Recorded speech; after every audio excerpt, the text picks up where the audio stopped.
Со 40 милиони евра годинава ќе се вработат над 16.000 граѓани, најмногу млади до 29 години. Владата го донесе оперативниот план за вработување. Премиерот очекува невработеноста да падне на 9%. Со овој план се опфаќаат две главни точки.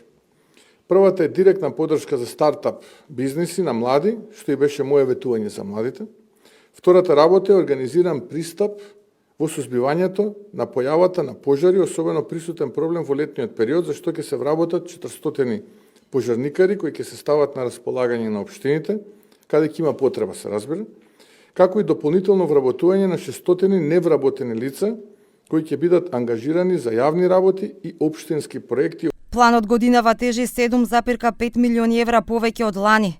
Министерот за економија Дурмиши потенцираше дека кај сите мерки основен предуслов е невработените да бидат евидентирани во центрите за вработување како активни баратели на работа. Новина од ова година е подмерката поддршка за самовработување на млади невработени лица до 29 години, при што висината на финансиската поддршка изнесува 10.000 евра неповратени средства за основање на бизнис. Директорот на агенцијата ги повика невработените и работодавачите да аплицираат за мерките.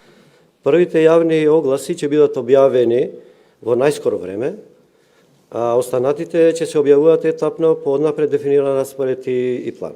Планот предвидува и поддршка за млади за практиканство, младински додаток од 50 евра за млади до 23 години кои ќе работат во производство, а продолжува и мерката за поддршка на работодавачите при вработување на млади невработени до 29 години да добијат до 250.000 денари од лице.